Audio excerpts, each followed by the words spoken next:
It's that time where you get to hear a lot from me.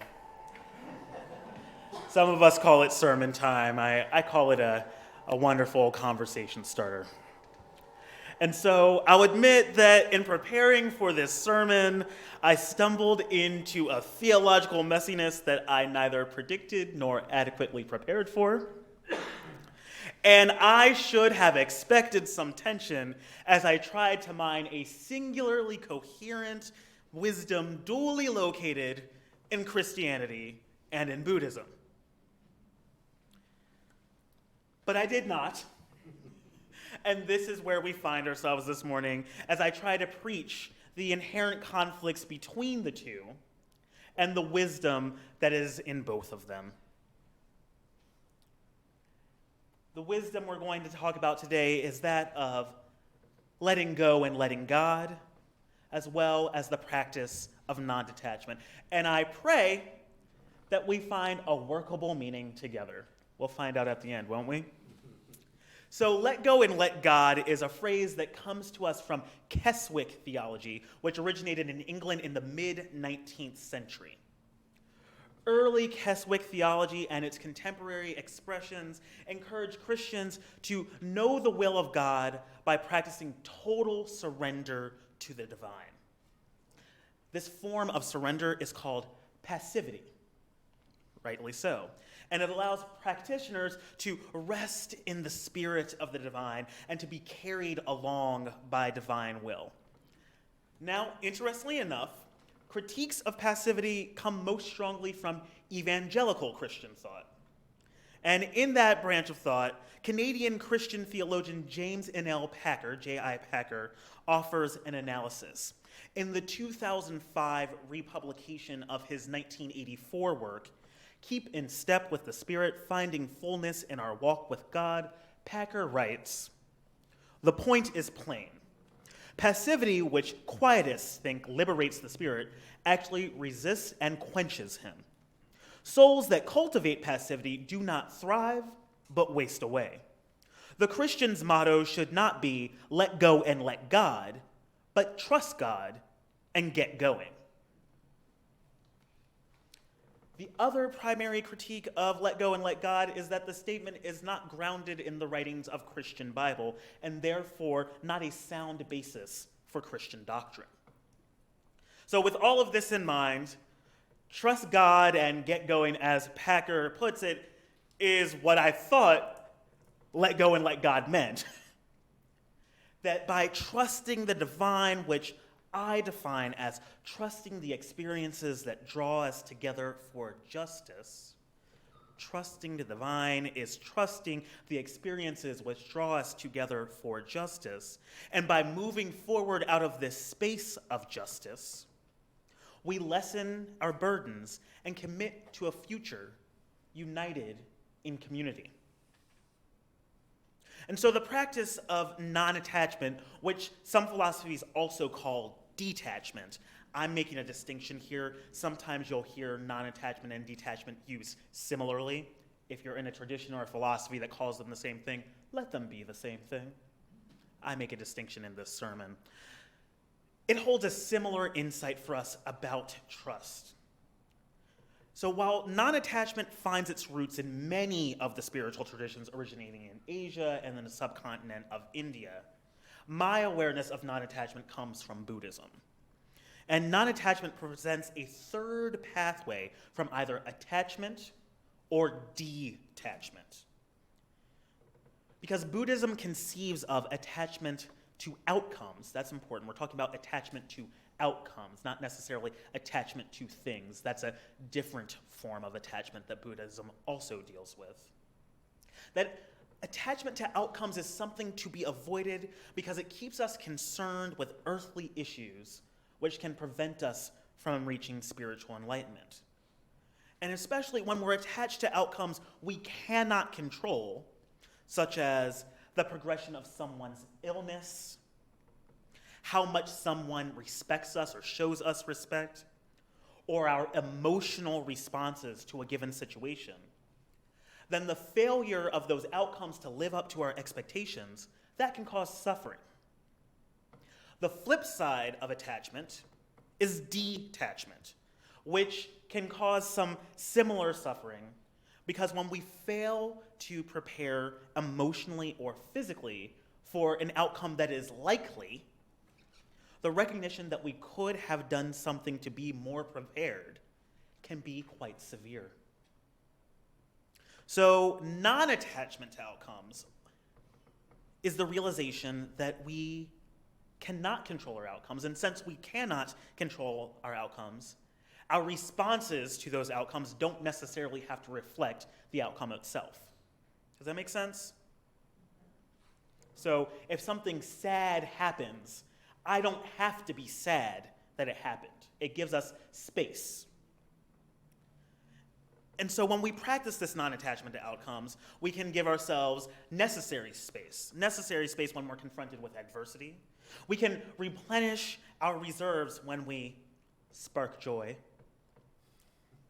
And we can maintain focus when the results of our actions are neither entirely positive nor entirely negative. Non-attachment to outcomes can also help us to trust God and get going.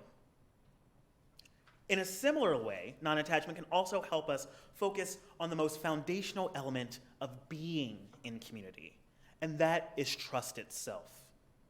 Before we can even begin to make promises, to agree with one another, or get going to reach our shared goals, we must trust one another. Now, in our contemporary Unitarian Universalist theological framework, we underscore that each and every person has access to the divine. It's right here, or maybe right in between us, but we all have access, right? We also frame that we all have access to the revelation, to the knowing that happens when we have a direct relationship with the divine. And so in that way, trusting one another, because we all have a little piece of the truth, is one of the most practical ways that we can be Unitarian Universalists. Now, I don't mean practical as in realistic, I mean practical as in practicing. It is one of the ways that we can move our faith to action most easily, is by trusting one another. Through puzzling together the pieces of the truth that each one of us has, we learn more about the nature of the divine, or maybe even if there is a divine. Trust is necessary for promise-making and agreement because it is the very foundation of relationship. Promise-making and agreement are not necessary for relationship and community building insofar as they exist among themselves, but they're actually the tools that we use to build community in the first place. And whereas community is essential for the full practice of Unitarian Universalism, our shared faith teaches us that we know the most about the divine when we share what we know with one another. And so, let us turn to your additional naming practice. And I'm going to invite your covenant of good relations to come down on the screen now. This is an example of you trusting the divine so that you might move forward together. And while you're already on your way with this dialogue, you have understood for some time that it is your relationships based on trust and mutual caring that will sustain your community during a period of discernment.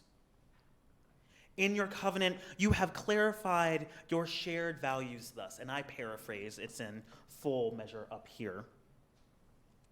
You have clarified that you are to have open hearts and minds for those whose experiences differ from your own.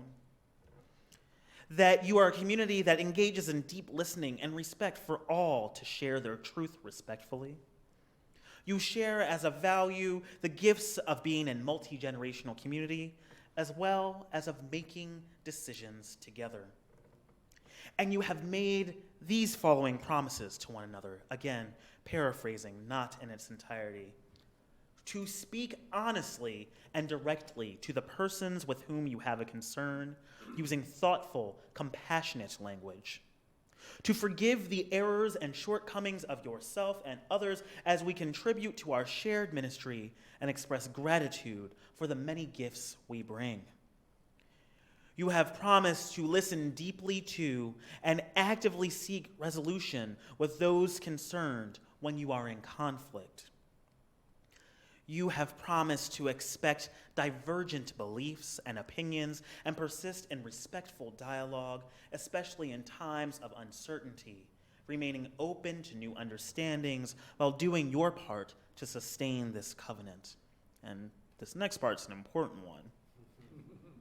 You've promised to respect the minister and staff's professionalism, their time, as well as their privacy. And you conclude that it is your intention to foster healthy and productive relations within our church community as we work together to achieve our mission. As you hear or read these once again, which of your promises or values jump out to you? You can yell it out. Assume good intention. Mm-hmm. What else? Expect diversity. Mm-hmm. What else? Assume responsibility. What else? Respect. That shows up a lot. What else?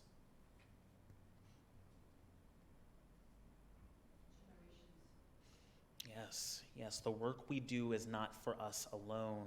It's for generations who will never know us but benefit from the work we did.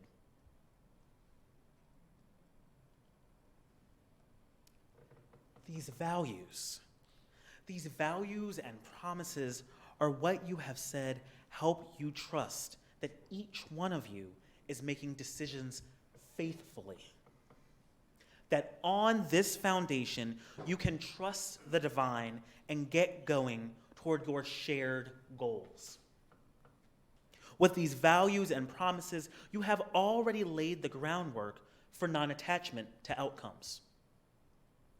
You all already understand that whether or not you include an additional name is less important than the deepening and widening of community that result from this discernment process. And you have 3 suggestions that are due by next week. Together, you are learning and you are leaning into one of the greatest practices of our shared faith to remain in community, especially when it is complicated, difficult, or when everyone doesn't agree on how to move forward. You have already laid the foundation to do this. So here at the beginning of your discernment, remember to practice being who you said you want to be together. You said you want to be a community that listens and cares for one another with respect, compassion, and forgiveness. We all mess up sometimes, and believe me, I'm not one for easy forgiveness. But practicing a spirit of forgiveness is one way to move forward together in trust and compassion. How we believe together as Unitarian Universalists informs our understanding of trusting the divine requires that we trust one another. To be Unitarian Universalist is to understand that to trust the divine requires that we trust one another. Our shared beliefs also redouble our understanding that the best way to move forward in life is by working together in community for shared goals. Because both trusting God and getting going and practicing non-attachment to outcomes in our faith context require exactly the foundation of trust that you have already articulated in your covenant of good relations. Where the divine leads you, that is where you decide to go together, that's unknown, but how you get there, it must rest on trust. Do you understand that? Yeah. It must rest on trust. You cannot do the rest of the thing. unless you trust one another, unless you are being vulnerable with one another, unless you are sharing freely with one another. And how you trust one another is also key to moving toward your shared imaginings of how this spiritual community and the world of which it is a part can and should be. Collective decision-making and discernment require that you actively and frequently check in about how deeply you trust one another, because that is the only evidence that each of you has that you are all sharing freely the peace of the truth, the knowledge of the divine that lies within you. And so I ask that you stay true to who you want to be together. Stay true to whom you have said you will be together. Stay true to the promises and agreements you make, because you will make more trustworthy decisions this way.